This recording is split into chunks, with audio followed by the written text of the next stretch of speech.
esto sí que es más o menos científico, que reconocemos las palabras por su forma, especialmente por la parte superior de la letra.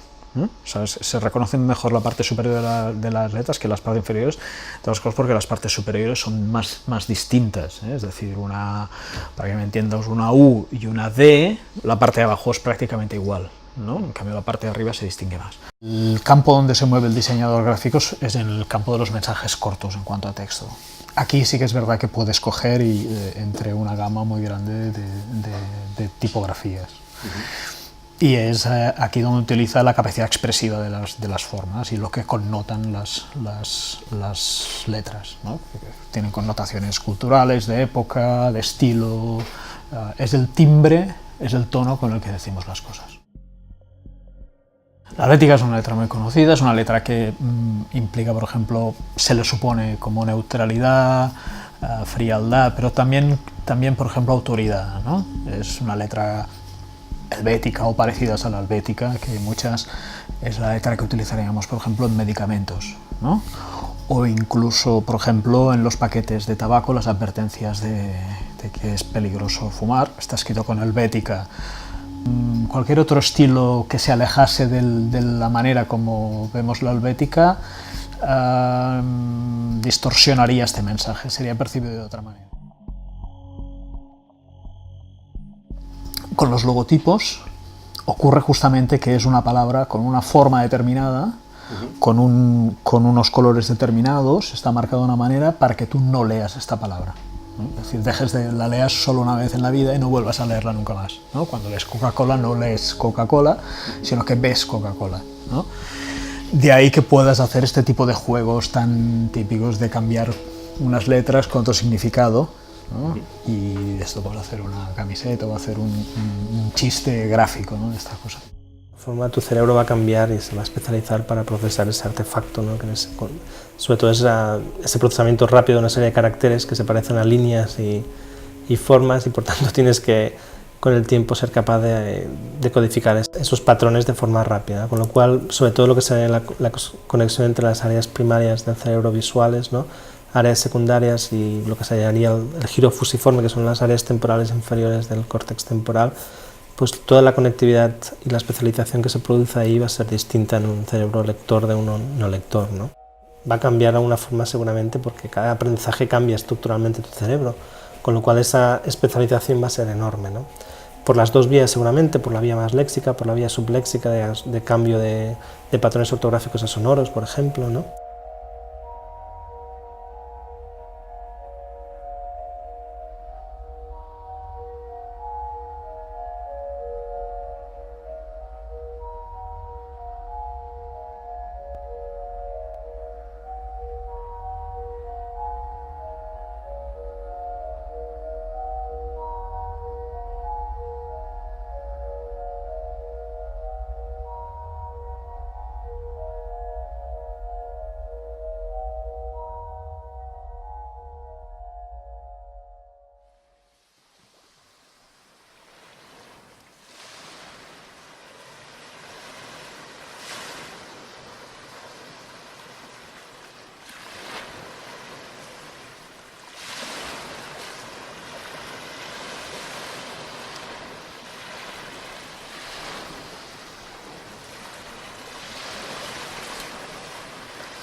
Es el verso de San Juan, el silbo de los aires amorosos, cuya S quiere precisamente evocar ese silbido. Vamos a verlo ahora esto ejemplificado en un soneto de Hernando de Acuña, donde se utilizan dos fonemas, la S y la R, el primero para mostrar la suavidad, la calma, y el segundo para mostrar cuando esa calma se interrumpe, hablando en primer lugar de la naturaleza, pero haciendo un correlato con su situación vital antes y después de enamorarse.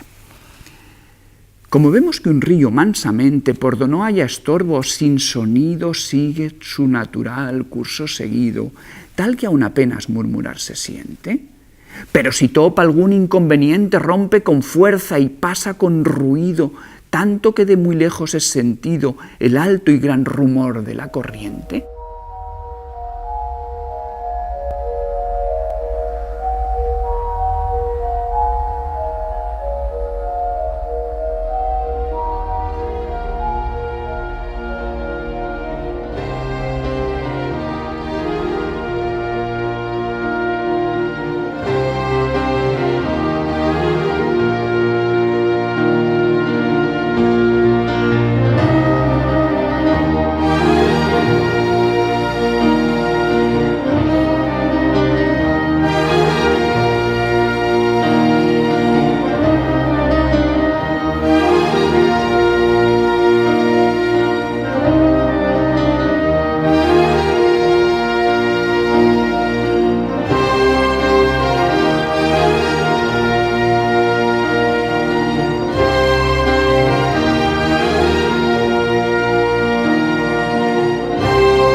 que provocan en nosotros cuando escuchamos esa mezcla, las estrofas de pie quebrado, es decir, la mezcla de octosílabos y versos de 4 sílabas, tetrasílabos, que rompen la estrofa del mismo modo que truncan, del mismo modo que se trunca esta vida de la que está hablando.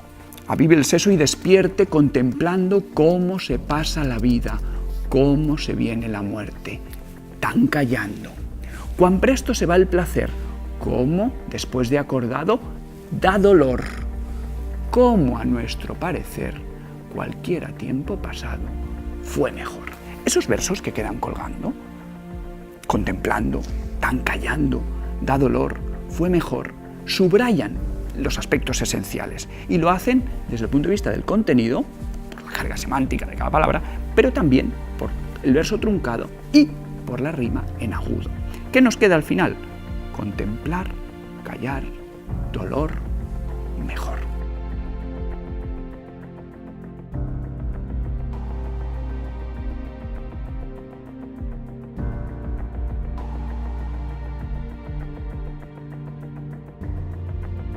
Me parece muy interesante ver cómo muchas veces las personas se acuerdan de una novela, porque, bueno, al final la representación que tienes de una novela es prácticamente un parágrafo, ¿no? Porque la memoria nuestra es muy constructivista, en el sentido de que construye temas, pero no se esfuerza en almacenar detalles. Y también es muy interesante ver cómo, y esto pasa también mucho en música, ¿no? Que muchas veces es más fácil extraer lo que sería la representación emocional que no la representación conceptual. Es decir, puede ser que no te acuerdes de qué va aquella novela, pero puedes haber tenido una sensación muy agradable.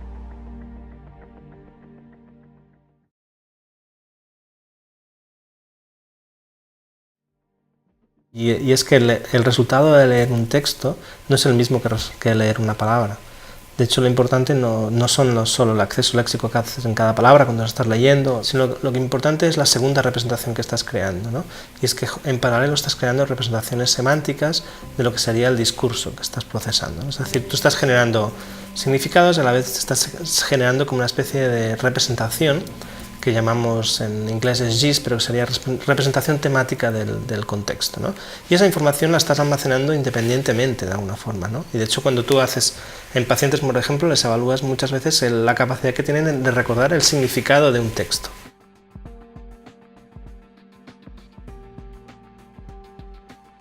Es un tipo de patología muy concreta, ¿no? La demencia semántica, y que sucede a veces con lesiones del lóbulo anterior temporal, ¿no? En las zonas inferiores temporales del córtex.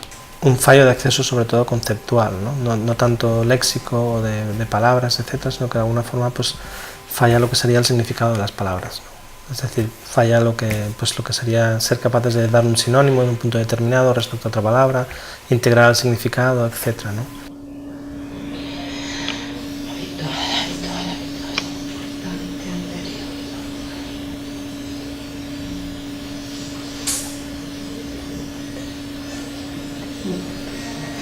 No sé, habitual, normal, habitual. Anormal, normal, ¿no? No se puede decir. Soy problema.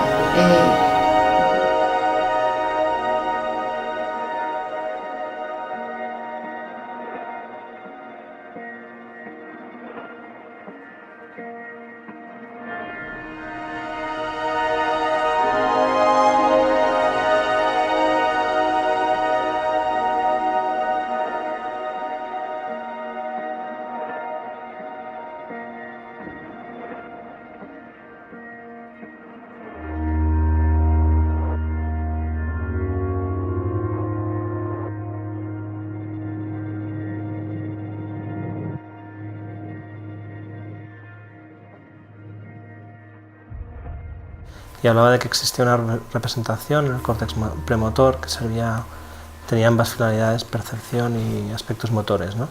Esto es interesante porque luego, con la aparición de lo que se llama mirror neurons, ha aparecido este tipo de neuronas multimodales que te permiten pues, juntar este tipo de representaciones y que responden a múltiples aspectos, tanto a la observación como pues, a cualquier rasgo que está asociado a ese comportamiento, etc., ¿no?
Esto es una silla. Esto es un queso. Esto es un perro. Esto es un ojo. Esto es un grifo. Esto es un tenedor. Estos son unas gafas. Esto es unas uvas. Esto es un sombrero. Esto es una llave. Y ha fet una... Vale. Sí, sí, sí.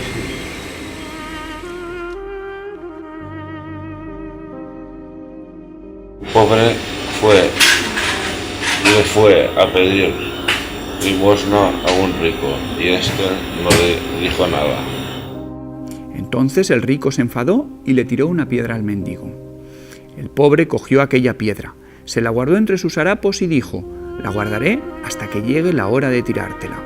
Pasó el tiempo, el rico cometió un delito, fue despojado de cuanto tenía y llevado a la cárcel. Al verle pasar esposado, el pobre se le acercó, sacó la piedra y levantó la mano para tirársela, pero pensándolo mejor, la dejó caer al suelo y dijo: no ha servido para nada guardar la piedra tanto tiempo. Cuando era rico y poderoso, le temía. Ahora que le va mal, le compadezco.